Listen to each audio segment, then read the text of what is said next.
Ok, bueno, entonces damos inicio a la jornada del espacio de aprendizaje virtual en el día de hoy, esperando pues que todos se encuentren bien y que pueda fluir esto con toda la intención de crear un aprendizaje adicional del que ya venimos. Eh, Quiero saber eh, quiénes,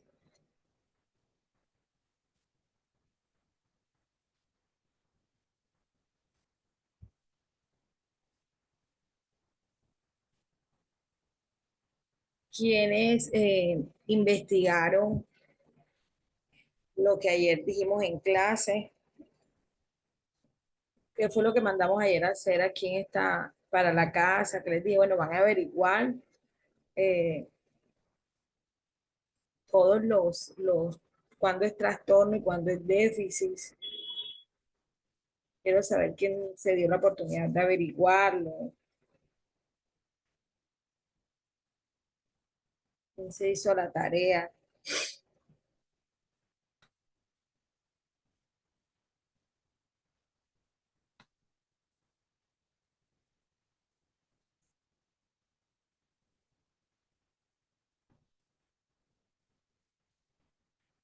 Bueno, mientras tanto vamos a continuar. Estoy viendo que se está. Bueno, entonces quedamos en todo este tema del trastorno por déficit de atención e hiperactividad, eh, cifrado como TDAH. Eh, es importante que tengamos en cuenta todas las causas que, según todo lo que se ha investigado, las pruebas, han arrojado como resultado y podemos dar a conocer que entre las causas están alteraciones anatómicas interrelacionadas con los circuitos clásicamente implicados en TDAH, como son la región prefrontal, los ganglios basales y sus interconexiones con otras regiones como el cerebro, la corteza temporal u occipital. Ahí podemos también observar que se encuentra una disminución en el volumen cerebral total y es más o menos, se da como un retraso entre los 2 a 5 años hallado en cuanto a la maduración, ¿no? Maduración cerebral y del grosor de la corteza que hace parte de este proceso. También vemos que hay una alteración en las sustancias blancas de corona eh, radiata anterior del cerebelo y de la cápsula interna. Esos son pues temas y, y,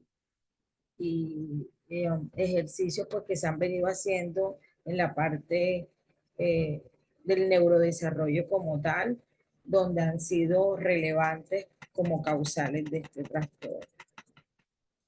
Eh,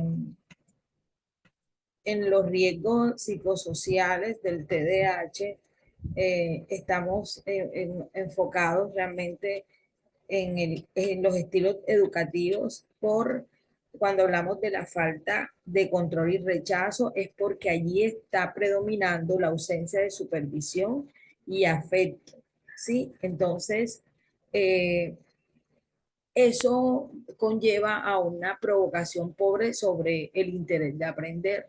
De cuando nosotros hacemos un panorama sobre todo lo que le está generando en cuanto a las dificultades de aprendizaje, debemos tener en cuenta que sin atención no puede haber un aprendizaje.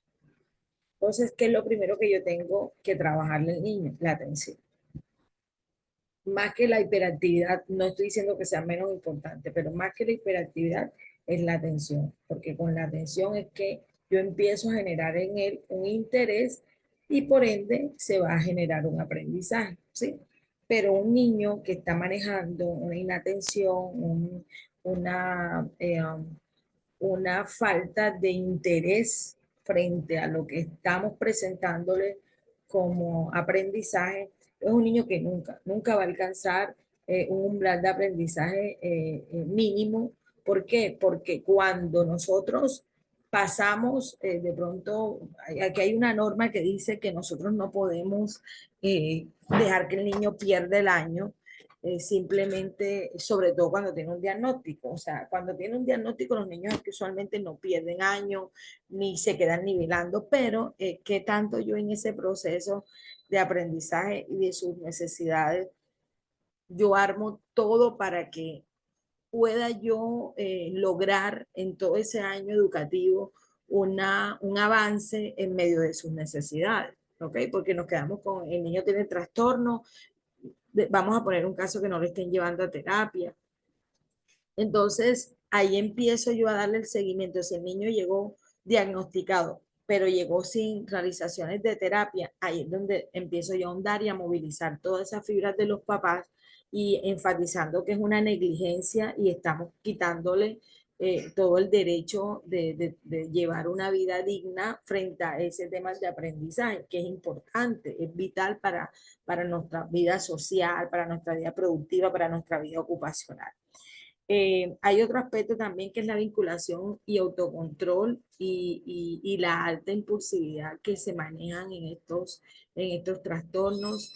Cuando hablamos pues, de la falta de control, estamos enfocando en una supervisión, es decir, si hay afecto, pero no supervisión. Entonces, esto provoca que la conducta sea inmadura e irresponsable y una mayor agresividad en cuanto a las respuestas que de pronto le están generando al niño o a la niña frustración porque en la ejecución son inadecuadas. Es decir, él quisiera tener esas capacidades de ser organizado, de entender, de acatar normas y reglas como lo propicia pues los espacios donde él se desenvuelve, pero al esto verse un poco frustrado o verse un poco un limitante para él ejercer, esto genera en él este aspecto de agresión porque es un mecanismo de defensa que utiliza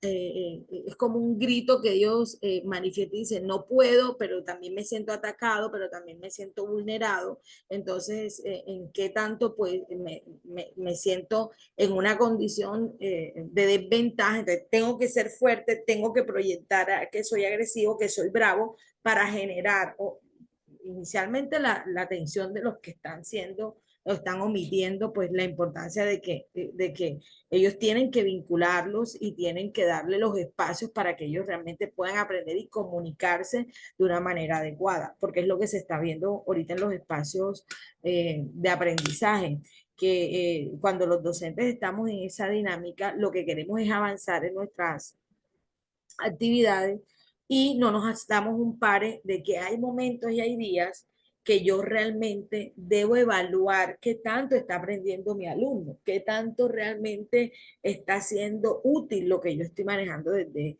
el espacio de aprendizaje para que él pueda avanzar, porque entonces avanzo con todo, pero entonces él queda atrás. Entonces en esa desventaja empiezan estas reacciones agresivas y poco tolerantes, pues al momento de su parte social o cómo se proyecta él con sus pares y con la misma docente. La psicopatología de los padres es uno de los ítems que están generando más riesgo porque usualmente a veces los padres no se han autoidentificado o se han puesto a la tarea de evaluar qué tanto ellos vienen con ese proceso de algún trastorno, llámese esto o cualquier otro, que pudo haber afectado en el proceso del niño. O evaluar, bueno, de dónde viene, quién lo tiene en la familia. Ese tipo de cosas ayuda a que, es que ya sé por dónde, de cuál fue ese desencadenante genético como tal. La influencia genética negativa es relevante, pero también eso va tomado con la parte ambiental. Factores de riesgo en el cuidado de los niños y mayor probabilidad de generar apegos inseguros. niños con apegos inseguros o situaciones de privación extrema han mostrado tasas elevadas de TDAH. Yo siempre he dicho que la madre protectora es la labor más bonita que puede darse en el ejercicio de ser mamás. No es malo, pero yo sí estoy clara que los extremos, cuando los manejamos de una manera inadecuada, eh, puede perjudicar el trastorno, es decir, puede colocarlo más riesgoso para el aprendizaje del niño. Entonces, es allí donde nosotros podemos tener en cuenta que en medio de todos estos trastornos que debemos tener una visión clara y unas causas que vienen también por causas genéticas y todo eso se da en la evaluación, es donde nosotros vamos viendo las afectaciones frente a los otros mecanismos de aprendizaje. Es decir, cuando estamos hablando de un trastorno del lenguaje, por ejemplo, es la necesidad, es una necesidad de comunicación derivada de nuestra condición como especie social. Nosotros siempre desde que nacemos estamos intentando comunicarnos. El niño se comunica por medio de llanto, ahí puede manifestar frío, dolor, hambre, por ejemplo. Entonces, cuando hablamos de ese lenguaje, cuando nosotros podemos ejecutarlo sobre el lenguaje, es una función superior avanzada, sofisticada, porque es la forma donde yo manifiesto mis necesidades, pero también manifiesto los deseos que tengo por adquirir ciertos conocimientos que no sé. Es decir, viene una etapa del niño de los por qué. Entonces, imagínense un niño con trastorno del lenguaje que quiera indagar sobre los por qué está pasando eso, y es una etapa de que todo lo interroga. Entonces, nuestra evolución cultural ha sido posible gracias a que nosotros podemos hablar, a que nosotros podemos escuchar, a que nosotros podemos escribir y podemos leer. Yo he utilizado últimamente un mecanismo en las intervenciones con pacientes eh, que a mí me ha funcionado mucho y es la terapia de la lectura, ¿sí?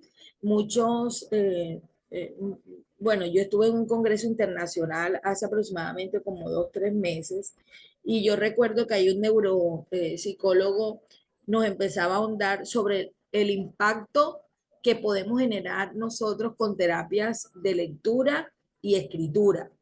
Es decir, llegar un paciente o llegar ese niño y que tú de pronto no sepas leer claramente, pero buscarles libros donde hayan imágenes y las mismas imágenes pueden proyectar una historia fusionada o relacionada con algún problema que él esté presentando o algún deterioro de su ser. Hablábamos en la clase pasada sobre todo las causas que pueden generar en el niño cuando no se le da la importancia y la terapia indicada. Y cuando los aislamos, pues hablamos del baja autoestima, abajo de la baja autoconfianza, de todo ese proceso de trastornos de ansiedad que también lo generan. Entonces, cuando ellos consiguen un mecanismo de análisis y de meditación, como son el tema de la lectura, y cuando hablo de lectura, pues también es con imágenes, hago la salvedad. Es importante que ellos tengan algo que los entretenga de una manera que sea funcional. Entonces, porque para nosotros es más fácil tomar un niño y ponerlo todo un día o toda la jornada contraria de la educación o del colegio a ver televisión. Entonces, ahí el sistema nervioso empieza a tomar un rumbo realmente afectando más el problema. Y cuando te hablo de que, bueno, a mí he venido haciendo terapias de lectura, se me hace más funcional porque ya viene el paciente con una meditación previa sobre ese libro, que obviamente pues va relacionado con lo que está padeciendo en el momento, y la autoevaluación sobre cómo se proyecta frente a resolver ese conflicto, porque nosotros los psicólogos o terapeutas, nosotros no hacemos milagros, ni intentamos cambiar conducta, nosotros somos una guía. una guía frente a un problema que ha identificado la persona que quiere y necesita avanzar y salir, pero el factor número uno para hacerlo es el propio paciente. Así pasa con estos procesos. Cuando nosotros vemos que el niño tiene el trastorno, nosotros somos los motivadores por la edad y todavía el retraso que se maneja en esta condición como tal. Entonces, a nosotros nuestra responsabilidad es inicialmente identificar hasta dónde puedo lograr yo la atención del niño y hasta dónde yo puedo mandarle actividades de lectura, de análisis, para poder ir desarrollando todo ese proceso de aprendizaje que sea agradable para él, pero que también sea útil y funcional para lo que nosotros queremos lograr, pues, en este proceso. Entonces, entre los trastornos del lenguaje, principales componentes del lenguaje, el léxico, que son pues palabras de un idioma determinado, la sintaxis, que son las oraciones, el nivel de organización superior, posibilita cambiar las palabras para formar oraciones construyentes, la verdadera y única del significado. Encontramos en esto también la oración, que es un sintagma nominal más sintagma verbal. Entonces, cuando hablamos de sintagma, pues también estamos proyectando todo ese significado o su interpretación de un símbolo, de una palabra, un conjunto de palabras o una representación formal. Yo recuerdo que cuando yo empecé el proceso de ser psicóloga, hubo una frase que a mí me marcó mucho porque fue una sola palabra para un parcial y era por qué la palabra mata la cosa. Y esa es la pregunta que yo les voy a hacer ahora a ustedes. ¿Por qué la palabra mata la cosa? No sé si tengo los audios activados. Aquí me participa mucho y quiero que alguien me diga qué podemos nosotros proyectar o darle el significado de la palabra mata la cosa. Cuéntenme, los escucho. Vamos a habilitarle los audios a los participantes, por favor, porque si quiero que participen.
Ok, bueno, entonces aquí dice nuestra compañera Marianela.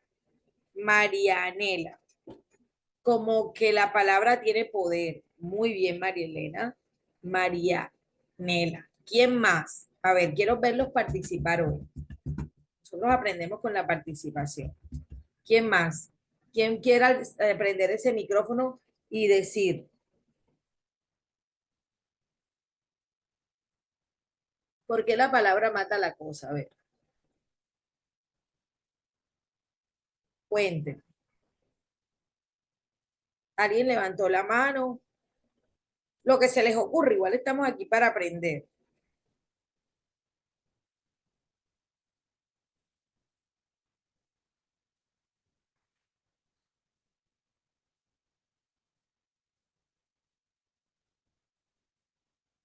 A ver, ¿quién más?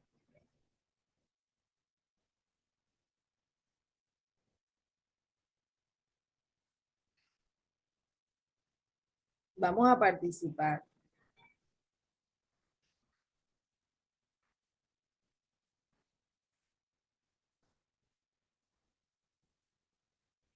¿Por qué la palabra mata la cosa?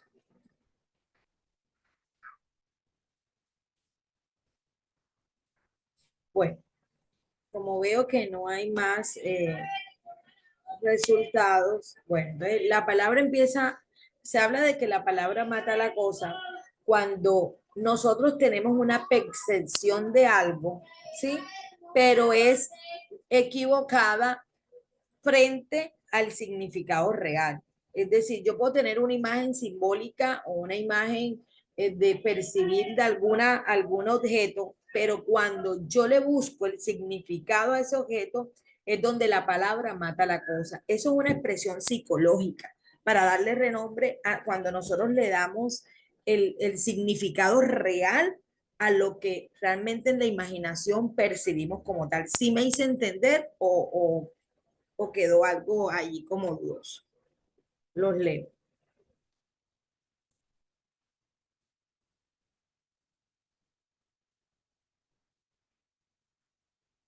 Bueno, entre los trastornos, pues encontramos también, eh, entre el tema del lenguaje, pues también encontramos la prosodía, que es que este examina y representa formalmente componentes con el acento, con los tonos, identificando pues cuando es una pregunta, cuando está la entonación, el sonido que acompaña la expresión lingüística, aportan claves sobre cómo interpretar el significado, tener en cuenta que dependiendo de la expresión corporal, el acento y el tono de voz que tú utilices, también esto ayuda a que el mensaje sea diferente y lo se perciba de forma más radical, por decir algo.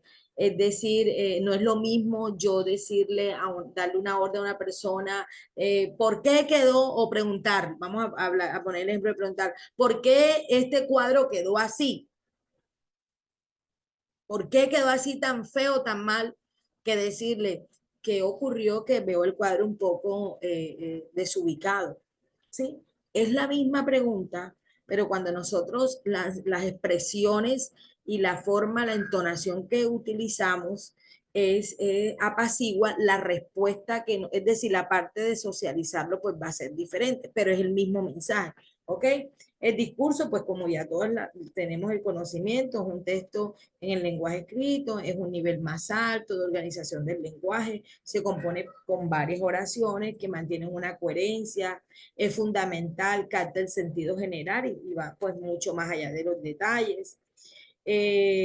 Cuando hablamos de diagnóstico, el diagnóstico únicamente se puede hacer cuando se puede hacer en ausencia de problemas neurológicos, cognitivos, sensoriales, motores, perdón, o sociofamiliares.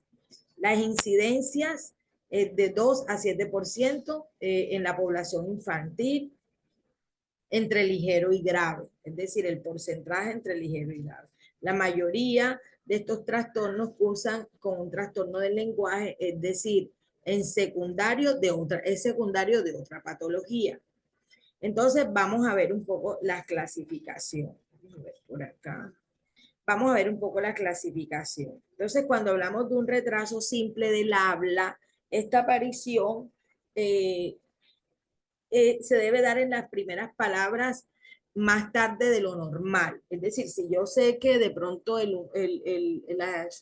eh, um, el enfoque pues de este aprendizaje del habla, porque yo siempre he dicho que los niños no se cuantifican en que a tal edad debe hablar o debe decir una serie de palabras concretas. Yo siento que cada niño sí tiene su propio proceso, pero sí también es cierto, hay edades donde uno dice, bueno, realmente a esta edad ya es necesario que diga más de tantas palabras, ya a esta edad es necesario que se comunique de una manera más fluida, más clara, por ejemplo. Entonces, cómo hacemos esa clasificación? Eh, Vemos que el lenguaje es infantilizado, errores típicos de la edad anteriores, buen pronóstico en general. Cuando hablamos de este lenguaje infantilizado, debemos tener en cuenta también que a veces se ve reforzado desde casa. No le dicen Sebastián, por ejemplo, sino Cevita. Todos se lo dicen también en mucha miniatura, no le hablan concretamente de las situaciones de los objetos como tal. Entonces, cuando hablamos también de esta clasificación, se comunica mucho más tiempo con emisiones de una sola palabra.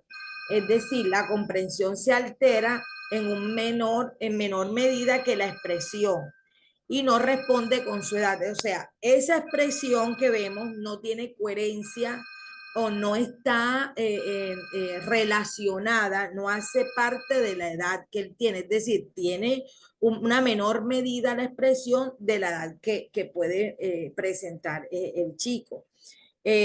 Cometen errores gramaticales, peor pronóstico que en el retraso del habla al estar implicada la comprensión. ¿Por qué? Porque cuando nosotros identificamos que entre este trastorno solo estamos manejando el trastorno del lenguaje, pues obviamente las terapias son enfocadas a ese desarrollo de la articulación y de la pronunciación del lenguaje, pues de las palabras, ¿no? Pero cuando vemos que está haciendo, que está generándose también una afectación de la comprensión, es más complicado todo lo que se debe hacer con el paciente o con el niño, porque el no comprender las palabras, se debe evaluar que hay otro déficit, ¿sí? Sumado al del lenguaje, porque si nosotros le hacemos actividades simples, hay que siempre comenzar entre lo más simple hasta lo más complejo para temas de comprensión. Entonces, a veces te pueden tener un nivel de comprensión en las cosas más simples y básicas, pero cuando ya se hace necesario que empecemos a aumentar ese nivel de comprensión del chico, es donde nos damos cuenta que ahí es donde viene la situación frustrante para él, porque el no comprender ciertas acciones a realizar o directrices para ejecutar, empieza en él a aumentar la desesperanza, la irritabilidad, todo ese proceso de ser más impulsivo. Pues obviamente la persona que no comprende lo que le están diciendo es bastante frustrante en cuanto a la comunicación y al entender que debe realizar algo, pero que realmente pues no en el momento o en el espacio de su parte cognitiva pues se le dificulta. Entonces nosotros debemos tener en cuenta ese proceso. Trastornos del aula, dificultades en la producción del lenguaje, alteraciones en articulación, sin alteraciones de comprensión y expresión. Aquí les estoy como enunciando cada una de las características para nosotros poder discriminar. Permítanme.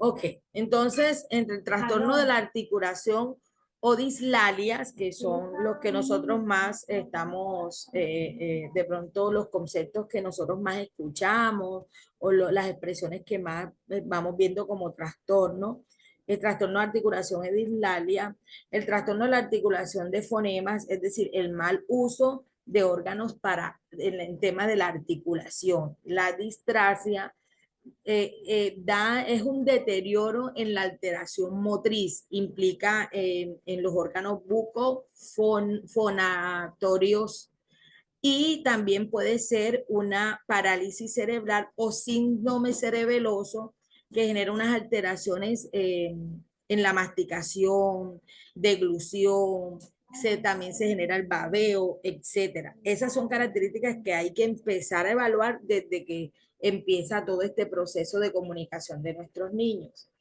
La disglosia es una dificultad en la producción de sonido, es decir, se presenta una alteración anatómicas, como el frenillo en los labios, el lepolino, que es lo más marcado y es donde más se ve ese tema en el paladar, ¿no?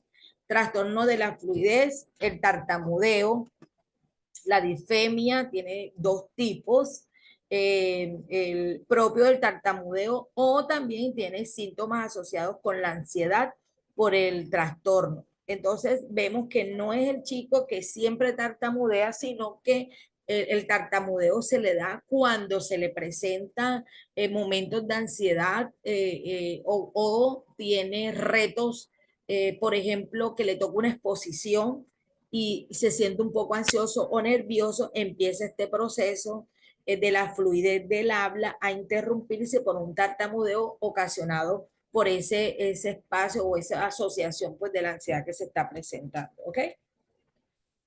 Las principales características de estos tipos de trastornos del lenguaje es un trastorno expresivo, dispraxia verbal, que es un trastorno del déficit de programación, todo el tema de fonología, trastorno mixto expresivo, receptivo, agnosia auditiva verbal o sordera verbal, trastorno también fonológico, sintáctico, trastornos del procesamiento de órdenes superiores, de lineamientos, de todo eso que a medida pues que se va creciendo es necesario tener como análisis, como procesamiento y realmente pues se le dificulta trastorno del léxico sintáctico, trastorno semántico y pragmático. También vemos en el tema de las comorbilidades, vemos que el trastorno de aprendizaje también se da por problemas relacionados en el entorno. Hay que saber si hay presencia de un TEA, de un déficit auditivo, parálisis cerebral. Todo este tipo de cosas, obviamente, pues se empiezan a evaluar cuando nosotros vamos viendo que los signos y los síntomas que está manejando, pues está afectando varios temas de funcionalidad en su aprendizaje, en su socialización, en la interacción con los demás. Las causas, pues ya venimos manejando y quiero que reafirmemos siempre que las causas son componentes genéticos, provoca afectación en varios grados en distintos componentes de una misma familia. Usualmente esto se da más o menos pues, en 46% de los niños, mayor concordancia en gemelos, monocigotos que dicigotos, probable implicación del cromosoma 7, caso pues cuando es un caso de una familia, contrario a lo esperado, porque lo predecible sería que un patrón complejo no atribuirle a única mutilación cuando estamos hablando de la parte genética. Bueno, vamos a ver acá. Ok. Tenemos unos factores de riesgos, orden en nacimiento, es decir, primer hijo es menor el riesgo. Cuando es el primer hijo, el menor el riesgo. Cuando son prematuros, cuando tienen bajo peso, es decir, menor de 1500 gramos como tal, menor nivel de estudio de la madre, mayor riesgo. Sí, recordemos que ayer yo les hacía una pregunta o lo expresamos aquí pues en la clase, que cuando teníamos una muestra de pronto de una madre o un padre analfabeta, ¿sí?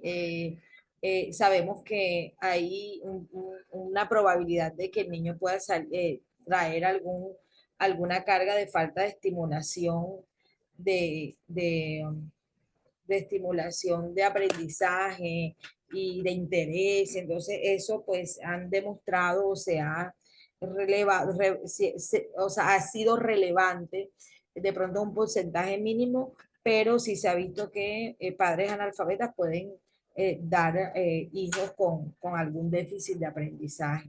El nivel socioeconómico no aumenta el riesgo para nada, pero sí la persistencia del trastorno. ¿Por qué? Porque obviamente pues esto es un tema que necesita bastante inversión de dinero para las terapias y para todo este proceso para que el chico hablante. Entonces, el tema socioeconómico pues aumenta o da la persistencia pues en el trastorno o en la condición del niño como tal. Bueno, componentes genéticos, otros miembros de la familia afectados pueden provocar que la estimulación no sea óptima para la recuperación. Cuando decimos pues esta frase de otros miembros afectados, eh, es porque a veces cuando nosotros tenemos o vemos en las familias que varios tienen esa condición, normalizamos la conducta del niño. Usualmente pensamos hacemos una tolerancia sobre lo que está pasando, es algo normal porque lo fulanito, perencejito, el abuelo, el papá, el sobrino, el tío, lo presentó. Entonces, esto provoca que la estimulación no sea óptima para la recuperación, porque si normalizamos este trastorno, pues obviamente nunca va a avanzar. No le vamos a poner el interés para que el chico avance, porque pensamos, si ellos pudieron vivir todos estos años así, que él lo haga o no, no es trascendental, sabiendo que le quitamos garantías para tener una vida digna, por ejemplo. Ok, las alexias es una alteración de la lectura como consecuencia de una lesión cerebral en individuos que ya han habido adquirido esta función. El déficit de lectura no siempre se presenta asociado con los trastornos del lenguaje, sino que puede presentarse de forma aislada. La lectura, comprensión lectura es igual al sistema fonético, que es la comprensión que auditiva. Más sistema semántico, que es la integración de los estímulos de las áreas de la visión y el área también de la comprensión auditiva. Bueno, yo quiero saber si hasta allí ustedes tienen preguntas, si avanzamos, quiero que me lo escriban allí porque puede ser que tengan algún casito que podamos ir abordando. Bueno, vemos la clasificación de las alexias, eh, vemos la alexia anterior, alexia central y alexia posterior. Entonces, cuando vamos de la definición de la anterior, alexia anterior es una alteración en toda la capacidad para comprender lo que se le está diciendo, o lo que le está leyendo, ¿ok?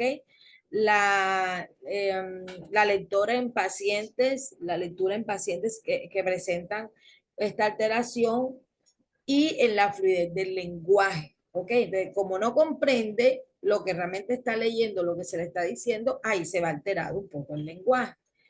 La lesión se presenta en la corteza frontal izquierda en el área adyacente al área de Broca, ¿ok? Y alexia central es una alteración de la lectura acompañada de una alteración en la capacidad para qué? Para escribir, ¿ok? ¿Dónde podemos evidenciar que se da la lesión? Giro angular en el lóbulo parietal del hemisferio izquierdo. ¿Por qué quiero que sepan este tipo de cosas? Para nosotros saber de dónde vienen los trastornos. Porque no es solamente nosotros capacitarnos, ah, sí, tiene un TDAH, ay, ¿de dónde será ese TDAH? Pero cuando nosotros tenemos claro las características de cada una de los trastornos, podemos ver desde dónde en la parte cerebral viene la afectación. Y la alexia posterior es una alteración en la capacidad para la lectura, pero sin que se altere la capacidad de escribir. Eso es una de las pocos frecuentes, no, usualmente no se ve comúnmente o el porcentaje es muy bajo, por decirlo así.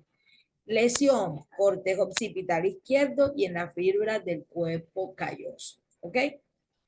Voy a ver si tienen alguna. No, no hay preguntas por acá. Bueno, quiero que sí me respondan si hemos entendido hasta el momento. Cuéntenme, porque hoy no han querido ni hablar. ¿Si han entendido? ¿Vamos bien? Agrafias. La agrafia se da por la alteración en la escritura, como consecuencia de una lesión cerebral en aquellas personas que ya han adquirido previamente la capacidad de escribir. Entonces, normalmente las agrafias se observan relacionadas con otros trastornos, frecuentemente del lenguaje, aunque también puede representarse como un caso único cognitivo. ¿Ok? Entonces, escritura igual podemos relacionarlo con la conexión de información visual con información lingüística, más planificación motriz, más capacidad visoespacial, más capacidad de focalización en la atención. ¿Ok?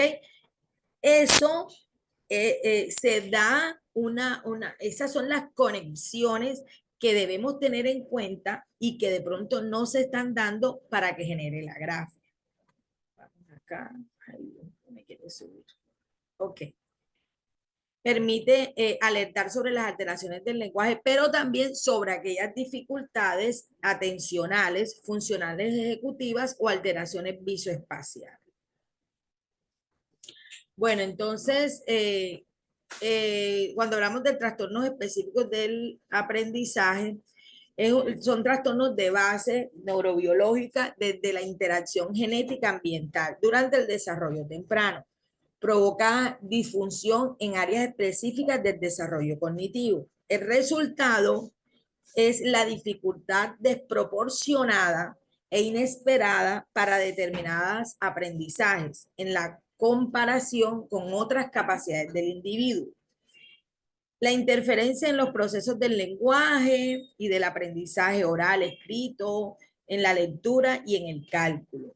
Persistente, si no se observa, si no se aborda de pronto precoz y aproximadamente.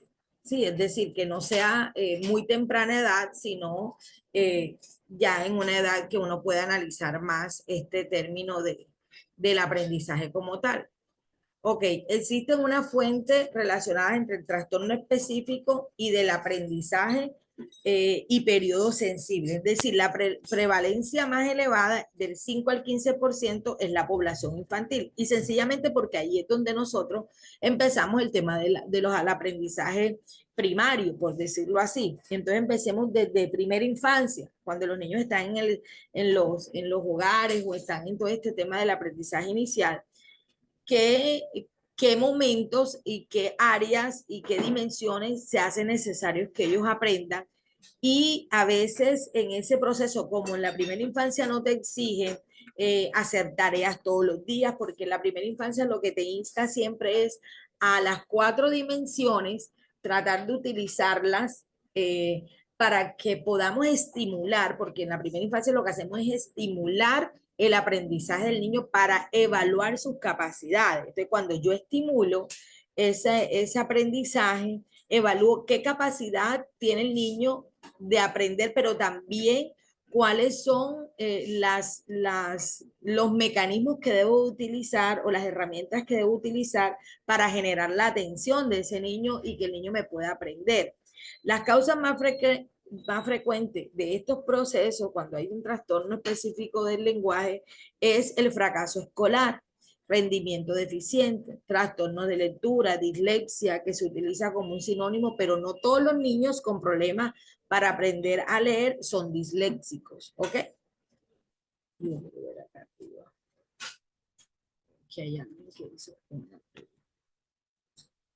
Muy bien. Entonces, empecemos en cuanto a los trastornos específicos del lenguaje de origen neurológico, está caracterizado por dificultades de precisión y o fluidez en el reconocimiento de las palabras y pobres habilidades ortográficas y de descoordinación. A veces nosotros normalizamos la falta de ortografía y la falta de ortografía no es más sino la falta de lectura y escritura. Ok. Entonces, cuando nosotros vemos que se hace una fijación en que los niños, y es decir, yo a veces tengo adultos con estos problemas, se les dificulta, pero no tienen el hábito de leer ni escribir. Y no hay cosa más fructífera y que más se pueda avanzar, y desde el inicio creo que se los dije, que por eso lo utilizo mucho en terapia, que es el tema de la lectura en toda la posibilidad que hay de ejecutarla, ¿no? Y saber que cada proceso que yo mando a analizar libros y que puedan ellos verificar por medio de dibujos, imágenes, de colores, cuando hacemos el tema de, cuando trabajamos con los niños, importante tener muchos libros que capten su atención para darle la motivación a que ellos puedan expresar, ¿ok? Y se le haga más fluidez, se le haga más fluido, pues relatar por medio de esos dibujos las historias que ellos se imaginen. Lo importante es que hay una comprensión y una socialización y una conexión entre lo que están viendo y lo que en su imaginación interpreta sobre ese tema. Eh, todas estas dificultades resultan en un déficit del componente fenológico inesperado en relación a otras habilidades cognitivas o instituciones escolares. Entonces vemos que las consecuencias, problemas de la comprensión lectura, expresión de la lectura reducida, que limita obviamente pues el crecimiento del vocabulario y manejo de la información. En la dislexia unas causas y viene con una base genética, herencia poligénica, que se han descrito al menos 9 losis de los alelos del riesgo, denominados DYX1 al 9. Esos son pues códigos genéticos que realmente se los traje como para que lo tuvieran ahí registrados y los puedan ustedes socializar, pero también tenemos unos factores exógenos y los factores exógenos son complicaciones pre y perinatales, es decir, pueden ser infecciones virales, alteraciones hormonales o daños cerebrales tempranos y también presencia de epilepsia. Eso también genera los trastornos. Por eso es que los niños cuando están muy pequeños hay que cuidarles mucho el tema de las temperaturas altas, cuando tienen algún cuadro febril, por ejemplo, manejarlo siempre a ciertos grados, porque si no, pues vamos a llevarlo de urgencia. En cualquier momento en la noche, pues tiene una crisis epiléptica y eso le hace un daño a nivel cerebral profundo que le genera unos trastornos de aprendizaje. ¿Por qué? Porque todo el sistema nervioso se altera. Sabemos que las epilepsias son unas descargas eléctricas fuertes, ¿sí? Y que adicional de las manifestaciones físicas, como el riesgo de que se golpeen la lengüita y ese tipo de cosas, pues también lo que más está afectado es el cerebro y hay unas consecuencias pues en este tema. La dislexia, la comorbilidad, incidencia del TDAH, discalculia, retraso en el desarrollo del lenguaje, disgrafia, posibles problemas afectivos y emocionales por las dificultades escolares. Ya lo hablábamos, pues usualmente los niños con TDAH siempre manejan muy baja autoestima, manejan esa desesperanza de no poder avanzar adicional porque el mismo proceso social y el mismo impacto social lo condena, lo señala, lo discrimina, lo aísla. Entonces, entre el 5 y el 17% varía dependiendo, pues lógicamente del país, la lengua y el sistema ortográfico. El 80% del total de los trastornos del aprendizaje son casos de dislexia como tal y es más frecuente pues en niños en 1.5 de probabilidades o del porcentaje. Permanece en la adultez y la velocidad de precisión y comprensión lectura. Cuando nosotros a veces identificamos que este trastorno es persistente hasta la adultez, cuando ahí vemos que no se realizaron terapias, no se le hicieron seguimiento, y sabiendo que en ocasiones pues la dislexia puede ser un accidente cerebrovascular, un traumatismo cráneoencefálico, alguna presencia de tumor, en lo que se conoce como dislexia adquirida, ¿no? Que es eso que desencadena y que empezó a afectar el cerebro y puede ser que en mayor parte de los casos la dislexia es evolutiva, sin que se sepa concretamente pues las causas, aunque es probable que se deba usualmente a factores genéticos, ¿ok? Entonces, la dislexia se asocia también con problemas notables en el aprendizaje, lectura, escritura relacionada a la medida de la clase. No obstante, pues hay niños con dislexia que pueden representar uno o varios de estos síntomas, algunos algo extraño sin aparente relación.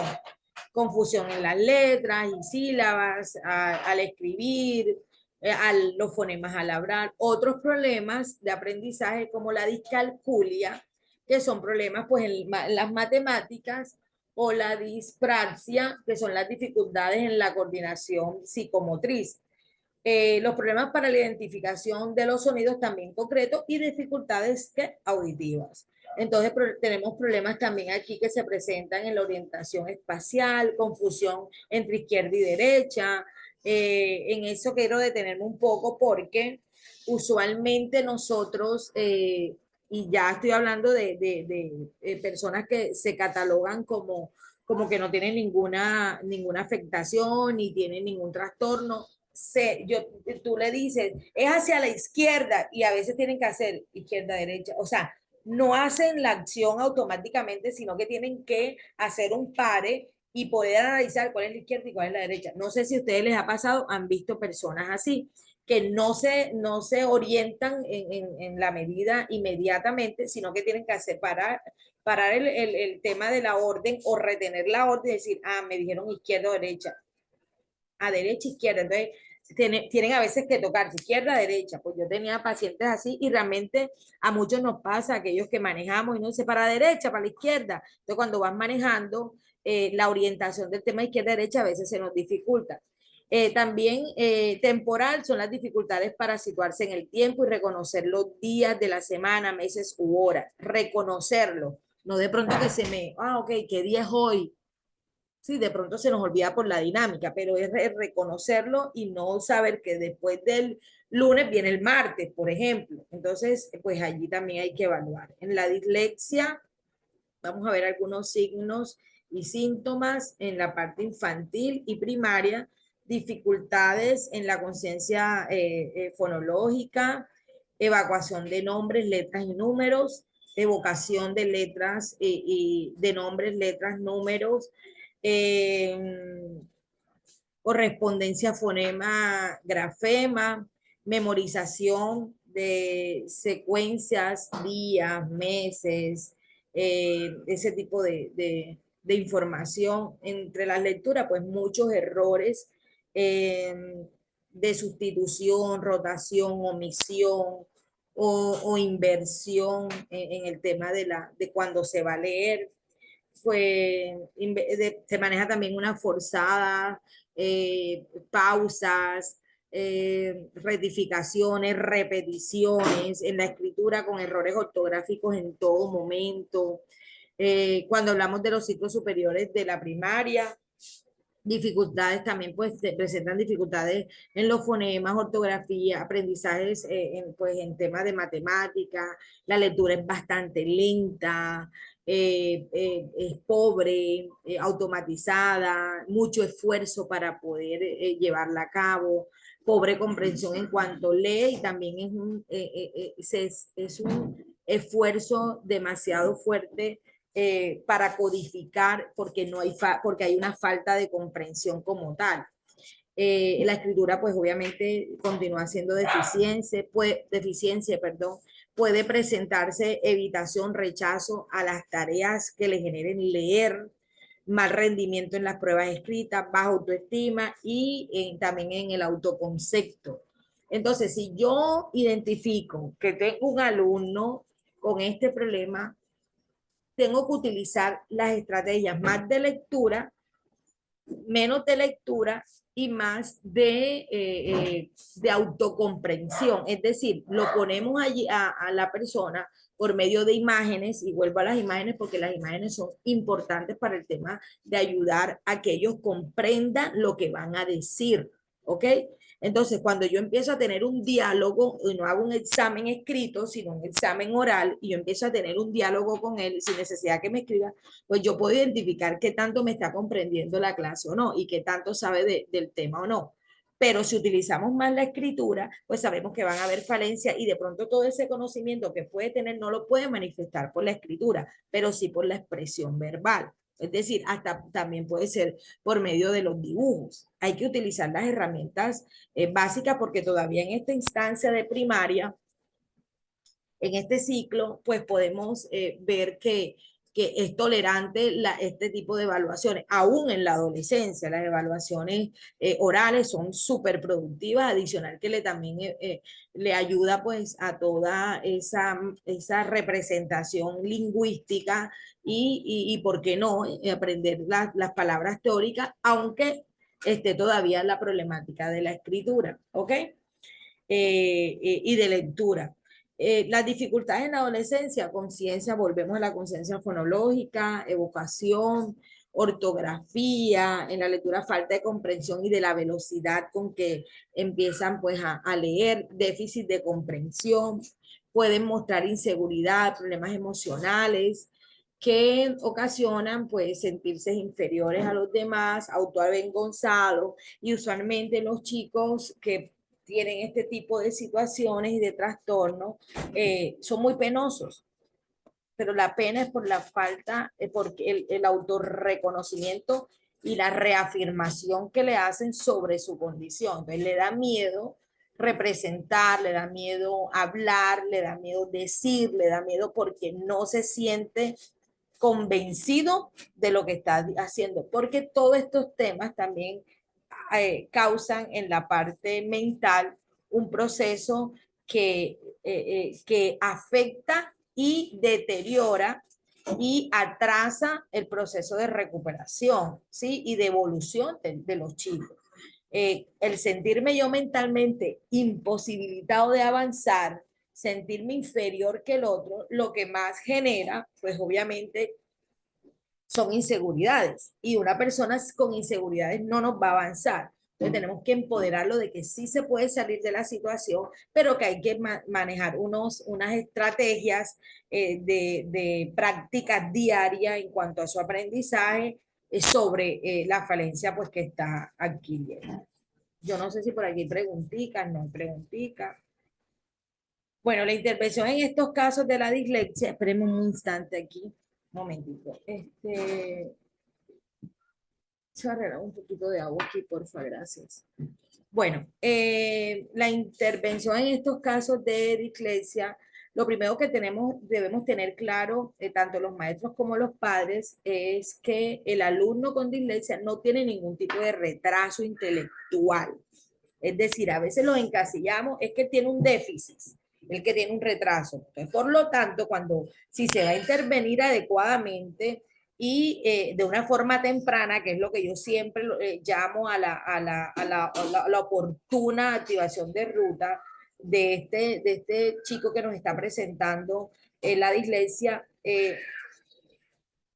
no hay ningún impedimento que nos pueda pasar de curso con normalidad. Allí el impedimento lo causamos nosotros, los docentes, el impedimento de que él aprenda. ¿Por qué? Y voy a sonar un poco de pronto como que, pero es que si no hay los recursos o la logística en la escuela, no se puede. Por supuesto que se puede y en medio de los recursos que tenemos, en medio de las necesidades que vemos sobre este trastorno, tenemos que motivar al niño que se autoexija. Y yo siempre voy a mencionarle la autoexigencia porque la autoexigencia se hace desde mi propio yo, desde el reconocimiento de mi falencia. Entonces, es yo sentarme con ese niño y decir, bueno, tenemos esta dificultad. Permítame un momento.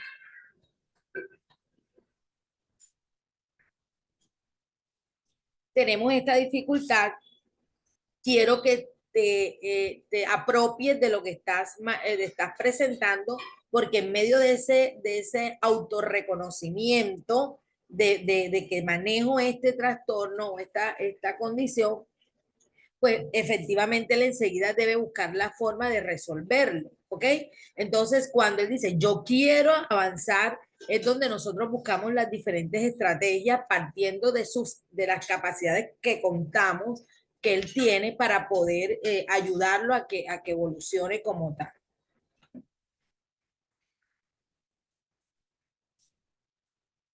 Okay. Bueno, vamos a hacer un par aquí que me está escribiendo el Cordy, que él va a hacer una intervención, entonces voy a silenciar, entonces él continúa. Listo, profe Sandra, muchísimas gracias. Bueno, no se vayan a salir que la clase no se ha acabado. Yo nada más me voy a demorar 5 minuticos y ya ustedes continúan con la doctora Sandra. Entonces, quiero saber si las personas que están en esta clase el día de hoy ya saben la información administrativa, ya saben cuánto vale el curso, ya saben toda la información. Les recuerdo que mañana vamos a continuar las personas que ya hayan realizado su abono. Entonces, confírmeme por favor por el chat si todos tienen la información administrativa. Confírmeme por favor si hay personitas nuevas, si hay personitas que no saben nada de la información administrativa y yo con muchísimo gusto se las voy a volver a repetir. Entonces, confírmenme por favor y si no, continuamos con la clase. Entonces, confirmen por el chat, porfa.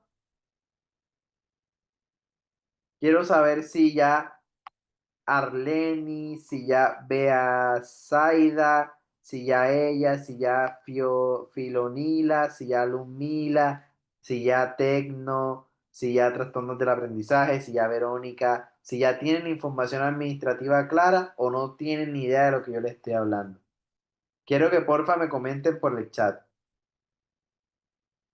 Para que comenten para que la profe pueda seguir con la clase o para ayudarle la información y listo. Les recuerdo entonces, de igual manera, que el día de mañana van a ingresar las personas que hayan cancelado. Les recuerdo que al ustedes cancelar esos $30, el curso, el abono es de $30 para este diplomado. Les recuerdo, Arlenis dice que tiene la información clara, listo. Les recuerdo que, ¿qué obtienen ustedes al pagar esos $30? Obtienen un certificado, un material de estudio y el acceso a toda la formación completa grabada que les va a quedar para siempre.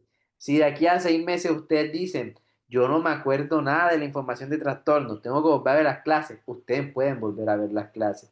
Les recuerdo que se les va a dar un certificado, que eso es sumamente importante. Es que como decía la doctora Sandra ayer, el conocimiento sin un certificado, sin algo que demuestre que ustedes participaron de eso, no es nada. No, o sea, no tiene validez, no tiene la otra persona de saber conciencia cierta qué está diciendo usted o qué lo soporta usted. Entonces, si ya todos tienen la información muy clara, les recuerdo, nos vemos el día de mañana para las personitas que hayan realizado su aporte. Y bueno, muchísimas gracias a todos. Los dejo con la doctora Sandra para que continúen la clase.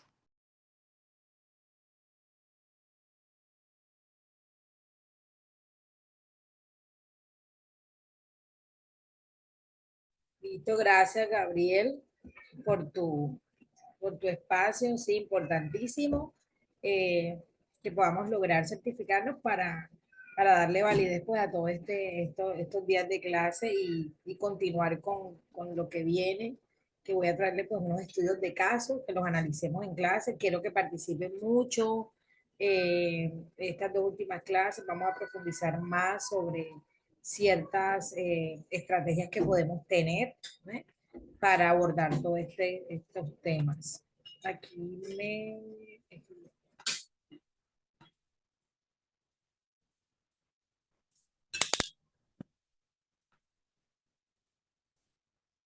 Ok, listo. Bueno, entonces continuamos.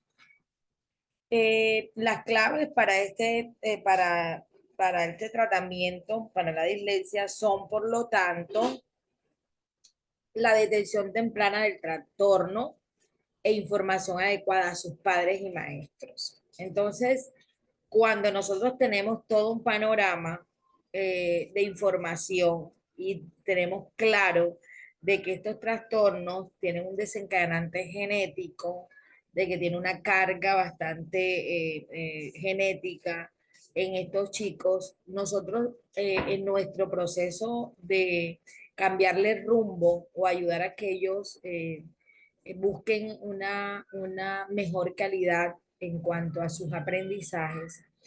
Y lo importante es hacer una reunión con esos papás, pero no de forma colectiva. Yo soy muy respetuosa porque no sé en qué momento y qué tanto el papá es consciente de lo que está padeciendo su hijo.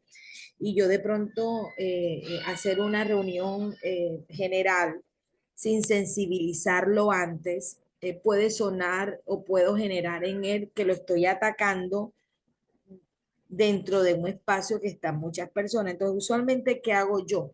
Luego de yo hacer, luego de yo hacer todas las,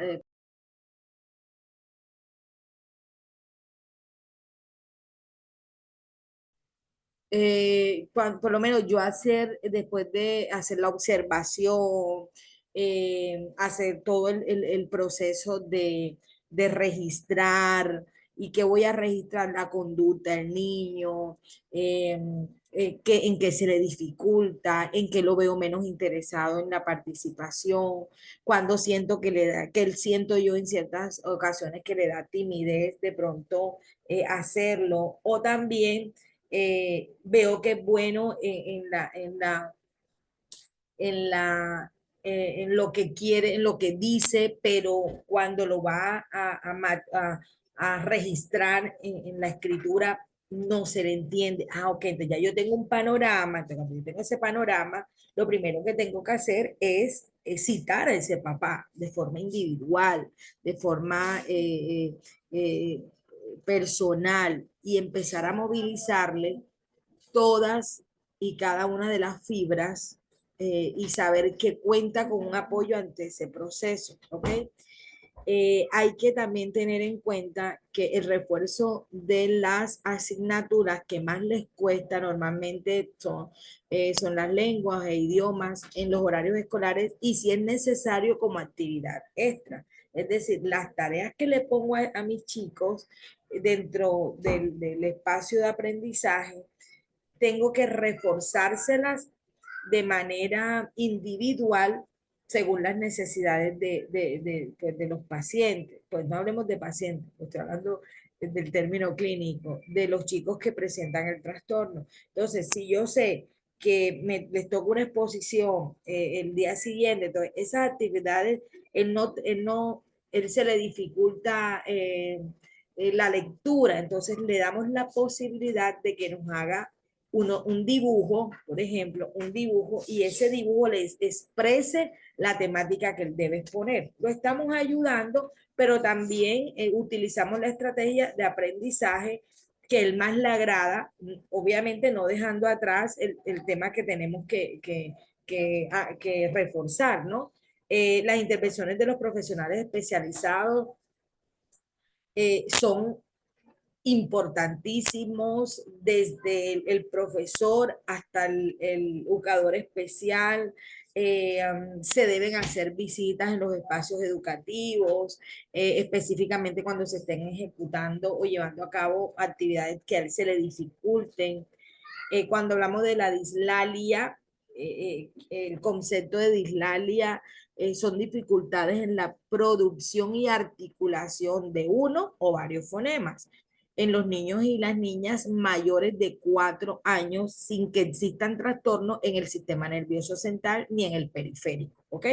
Tampoco se observan deformaciones anatómicas ni fisiológicas en los órganos de articulación.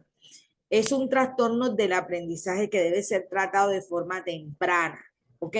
Para evitar que pueda desviar en un bajo rendimiento académico. Tipos de dislalia.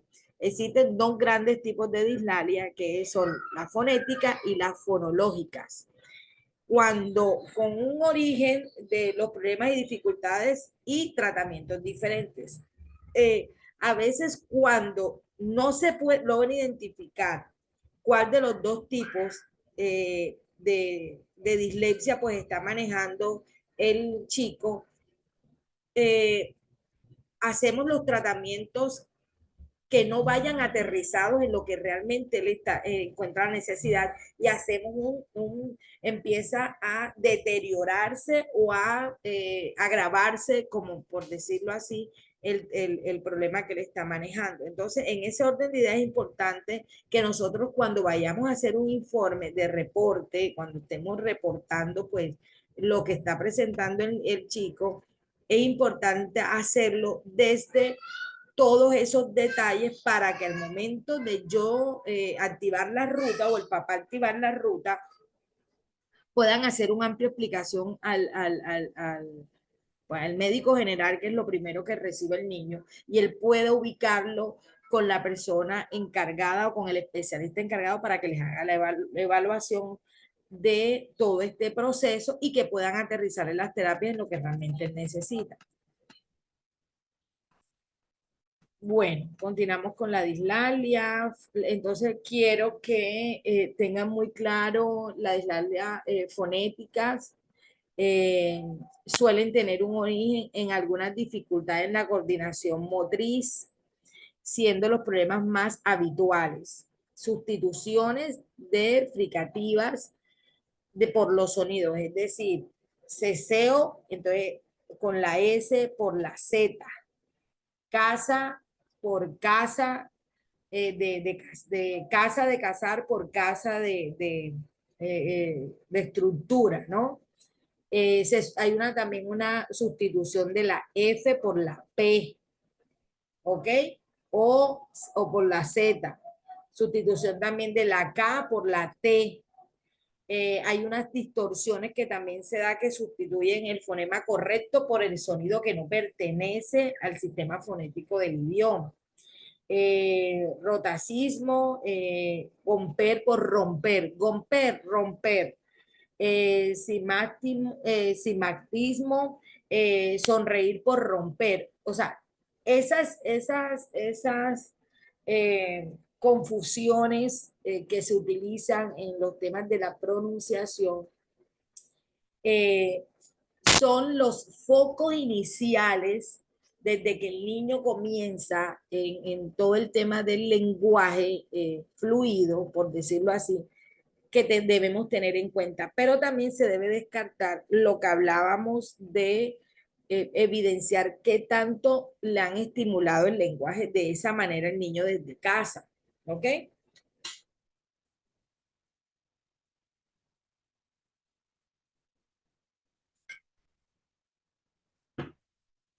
Porque si bien es importante no descartar que realmente sí se está presentando algún trastorno, pero en medio de eso, la forma como le están eh, proyectando a nivel mental las palabras a los niños. Las frases pequeñas, acortadas, frases poco compuestas como tal, confusiones de las ortografías, ¿sí? Y de la parte fonética. Eso hay que tenerlo muy en cuenta. Adiciones de elementos no pertenecientes, nasalización D por N, animada por adivina, por ejemplo, y G por K, gasa por casa y así sucesivamente. No sé por qué se me sale este. Ok.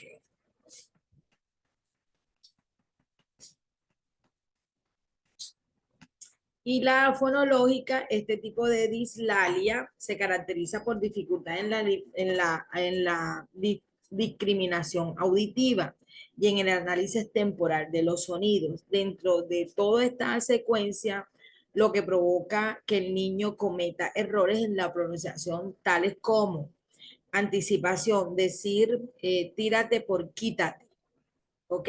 Duplicación, difícil por difícil. Sustitución por otro fonema, la T por la S, alteración en el orden de los fonemas, por ejemplo, tonicias por noticias, ¿sí? Entonces allí vemos que se empiezan a ser relevantes y evidentes ciertas situaciones en la parte auditiva, porque así como lo escucha, él lo va a decir, ¿ok? Así como él lo interpreta, así lo va a decir. Entonces, nosotros evaluamos, empezamos a repetirle, no es títate, es quítate. Sí, quítate. ¿Cómo es quítate? No, títate. Entonces, nosotros ya vamos viendo que es que la percepción auditiva o el tema de la disminución en cuanto a la discriminación auditiva se está viendo afectada. Hay que tener en cuenta que pues, todas estas variaciones durante el proceso del desarrollo del habla eh, se consideran dificultades o retrasos si persisten una vez que el niño haya cumplido los 5 años. ¿Ok? Antes no, porque recordemos que en la etapa de primera infancia, que es a esa edad, eh, a veces ellos se tornan, pues, en el tema del lenguaje, eh, un poco de imitación frente a la forma como vinieron hablándole desde casa, chiquitico, pechichón, como decimos aquí en la jerga popular. Entonces, como nosotros tenemos que hacer un proceso de ayudar a avanzar el niño y hacer bueno, aquí se llama escala de valoración cada 3 meses. Me imagino que pues en cada país utilizarán una herramienta de evaluación. Entonces es donde allí nosotros vamos evaluando qué tanto el niño pues tiene el problema si persiste, ¿no? No podemos ser arbitrarios en colocar un niño de 3 años y discriminarlo pues que tiene esta situación porque hay que esperar el tiempo exacto de edad, ¿ok? Bueno, entonces hay una clasificación entre la dislalia y la disartria. Estos trastornos se clasifican en funciones de su causa, distinguiendo entre dislalia evolutiva, que coincide con la frase el desarrollo del lenguaje, es decir, hasta los 4 años es una distorsión de algunos fonemas que suele desaparecer espontáneamente sin necesidad de intervención. ¿Ok? Y la dislalia audiógena, el origen viene de un problema en la deficiencia auditiva del niño. Al no ir bien, obviamente, el niño no tiene una correcta discriminación auditiva, por lo que confunde los fonemas parecidos. ¿Ok? Entonces, todas estas situaciones puede ir avanzando a medida que nosotros nos vamos dando cuenta y que vamos ayudando en el proceso de ese tema de discriminación auditiva. Y si es necesario, pues llevar donde a un fonoaudiólogo y donde el especialista a tiempo, él puede salir de esta condición. La disartria y la dislalia orgánica es un trastorno grave del lenguaje asociado a una afectación del sistema nervioso central. Cuando la causa es una anomalía o malformación de algunos órganos que vienen relacionados con el habla, como labios, lengua, paladar, etcétera, se denomina como disglosia, que ya eso lo tenemos claro los que manejamos este proceso. Y la funcional es el mal funcionamiento de los órganos articulatorios sin que se presente ninguna causa orgánica. Ok.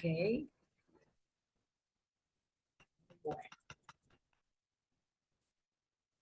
bueno, la disgrafia es un trastorno del aprendizaje que consiste en ciertas dificultades de coordinación de los músculos de la mano y del brazo, que le impide al niño denominar y dirigir los instrumentos de la escritura, como el lápiz, el bolígrafo, regulador, los colores, etcétera, de la forma adecuada para escribir de forma legible y ordenada.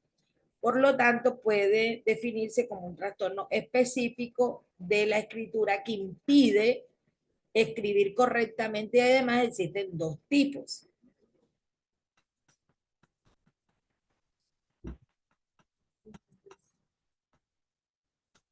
La principal característica de la disgrafia es una inexistencia del trastorno neurológico o intelectual que sea suficiente e importante como para justificar el trastorno. En el caso de que exista algún problema de este tipo, entonces se trataría de alguna discapacidad física o intelectual, ¿ok? Pero no se le considera disgrafia. Otras de las características que definen este trastorno son, se manifiesta a través de una serie de síntomas que aparecen desde el inicio de la etapa escolar y estos van aumentando a medida que avanzan las exigencias escolares iniciales.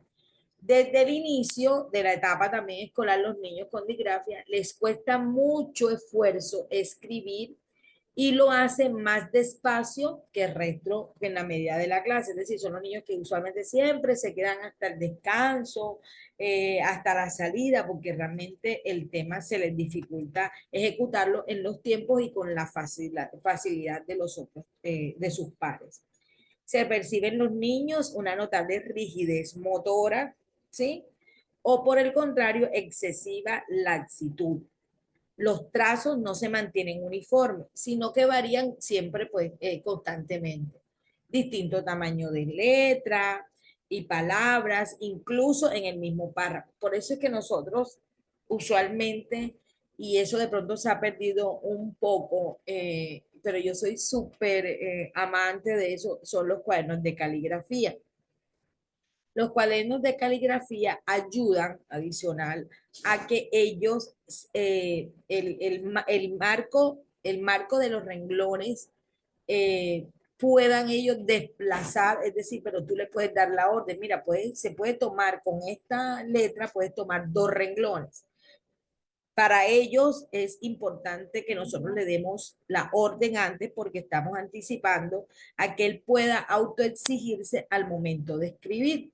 Y cuando nosotros hacemos este tema al momento de, antes de él comenzar cualquier tipo de dictado o escritura por asociación, eh, vamos, que para mí es más viable empezar con temas de asociación que de dictado. Es decir, se le da un texto al niño y él debe ir asociando las palabras que va leyendo, las va asociando, voy a hacer la A, entonces va viendo cómo está la A ubicada, cómo está la A, y él se empieza a autoexigir a nivel mental para que quede más o menos parecida o igual.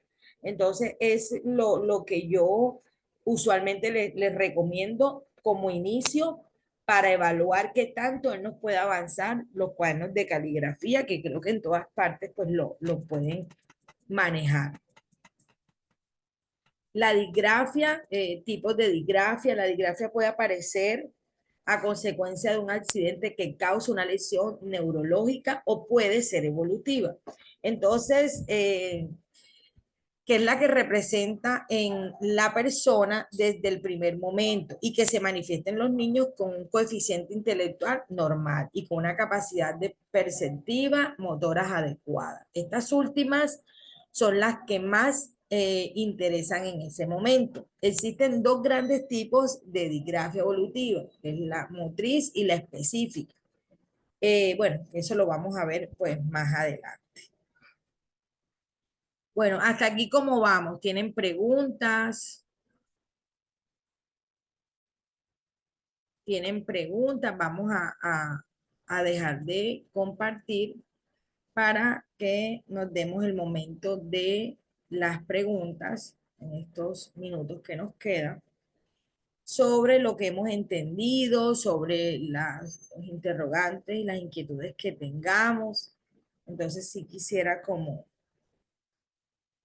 que me contaran dónde está el.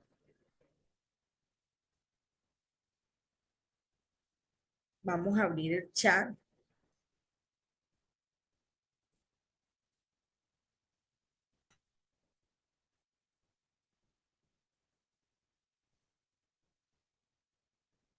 Ok. Bueno, este es el momento de las preguntas.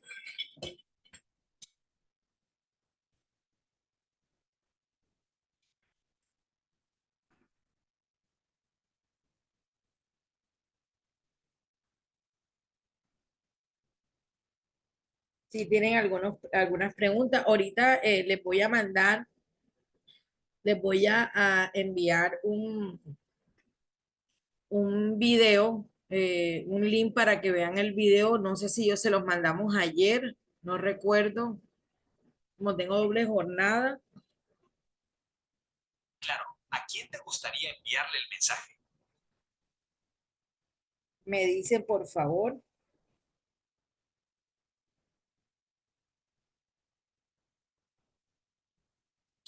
Ok, listo. Me gustaría probar estrategias para que mi hijo se interese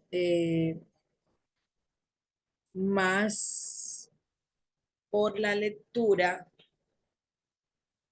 y así pueda mejorar la ortografía. Bueno, en cuanto al proceso de generarle interés al niño para que escriba, es importante nosotros ubicar qué tipo de lectura le llama la atención. ¿Sí? ¿Qué tipo de procesos de lectura puedo utilizar para generar la atención tan marcada que le pueda estimular el aprendizaje de la ortografía? ¿Sí? Hay que hacer un reconocimiento del niño hasta qué punto él está manejando desde el espacio pedagógico la implementación de la lectura y también utilizar libros que vayan uno acorde con el interés. Es decir, si él te dice, mami, a mí me gustan, no sé, o quisiera que me escribieras qué sientes tú que son temas que le agradan a él. Porque si empezamos a darle un libro para que él lo lea solo también, eso puede costarle mucho, pero si primero le hacemos el acompañamiento como rutina de pronto al irse a dormir, acostar en un espacio de calidad, un momento de calidad, eh, y yo le hago ese acompañamiento de la lectura, él empieza y lo tomo como un hábito. Ojo, el cerebro después de 20 días de hacer la acción ya se convierte en un hábito, ¿ok? Y cuando nosotros convertimos, espérenme un momento igual.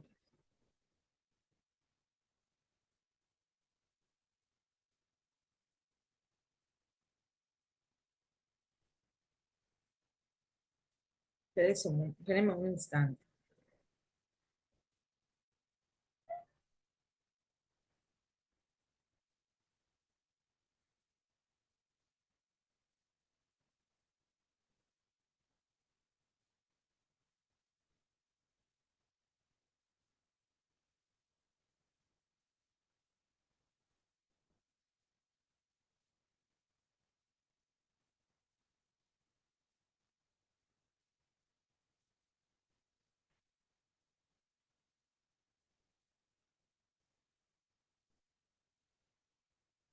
Ok, entonces puedo hacer primero la dinámica con él, haciéndole ese acompañamiento como tal, de yo iniciar el hábito. Ojo, tú inicias el hábito con él, tú eres el que implementas.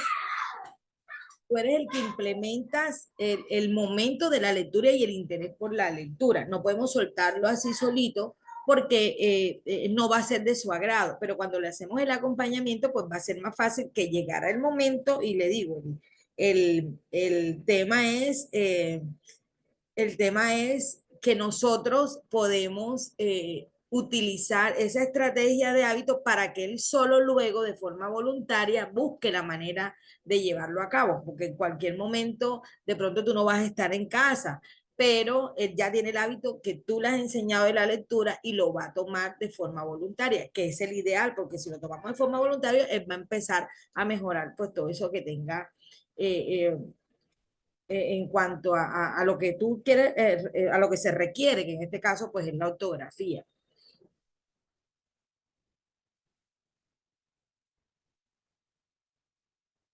Bueno, aquí me dice Tecno, un niño diagnosticado con dislexia puede presentar signos de disgrafia. Bueno, ambos trastornos del desarrollo pueden coexistir por separado, ¿sí? Pueden coexistir por separado, pero hay que tener en cuenta que ambas dificultades del aprendizaje tienen eh, en común que en las diversas comorbilidades que podemos notar o hacer relevante, se hacen dentro del proceso del lenguaje, del ámbito del lenguaje, ¿ok?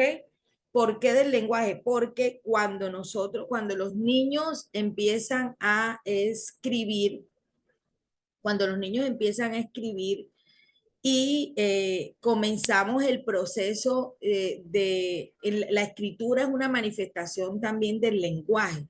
Usualmente los niños que tienen algunas confusiones del lenguaje pueden tener la confusión en la escritura porque es como lo están percibiendo y así lo van a manifestar.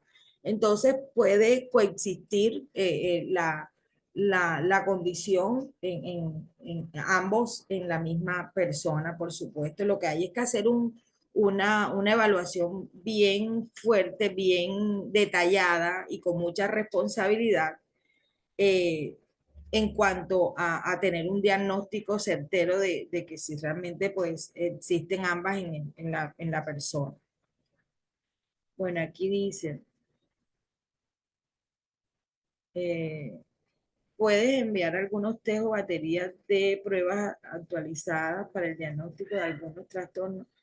Bueno, eso se contempla en el momento de en el momento, eso se contempla en el momento que se les vaya a enviar toda la información como tal, pues por supuesto yo les puedo hacer el favor de enviar algunos test que yo utilizo como tal.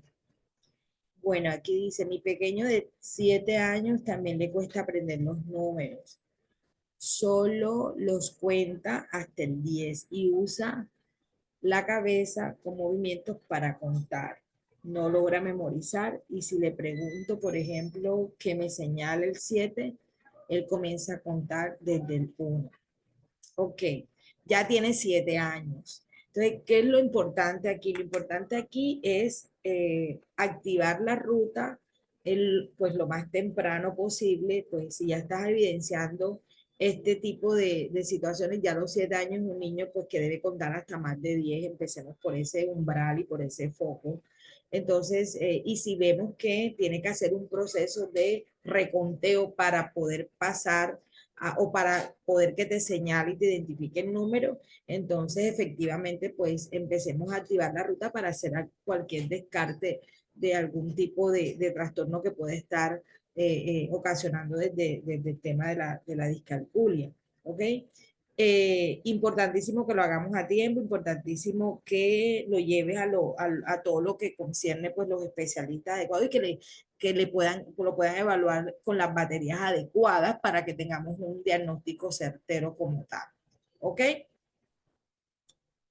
Eh, Sin embargo, desde casa podemos ir manejándole constantemente la atracción o la motivación por el tema de los números y el poder el niño, eh, aunque cuenta hasta 10, que no pierda la constancia de identificarlos con con la figura, saber que el 7 es el palito que baja, que sube, como si fuera cuando estamos empezando, pues a que ellos entiendan y hagan una socialización de los números, ¿ok? Entonces, si tengo que pintarle de pronto manzanas, fresas, algo que le llame la atención, mientras tú empezas el proceso terapéutico con el nene, porque recordemos que cada trastorno con un proceso terapéutico a tiempo es fuente de garantía de que el niño va a avanzar. Entonces, cuando ya cumpla cierta edad con este proceso y con obviamente tu apoyo desde casa, pues es un chico que realmente puede salir de la condición. Efectivamente, se puede salir de esta condición. O sea, de eso no tenemos la menor duda. ¿Ok? ¿Alguien más tiene preguntica? ¿Alguien más tiene una preguntita? Bueno, entonces, pues damos por terminada la clase. Los espero mañana a esta misma hora, desde las 7.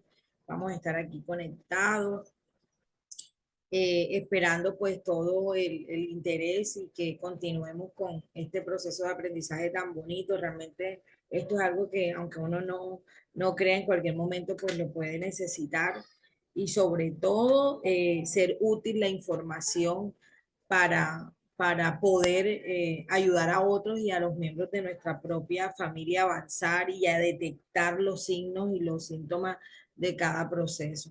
Entonces, bueno, que pasen buenas noches, Dios los bendiga, cuídense mucho y bueno, descansen, tomen mucha agua, abracen a sus hijos y sobre todo cuiden su salud mental, porque es lo más importante para nosotros tener bienestar. No se nos puede olvidar que el bienestar no va en el recurso económico, sino en la salud mental. Dios los bendiga, les mando un abrazo y que bueno, que descansen. Hasta luego.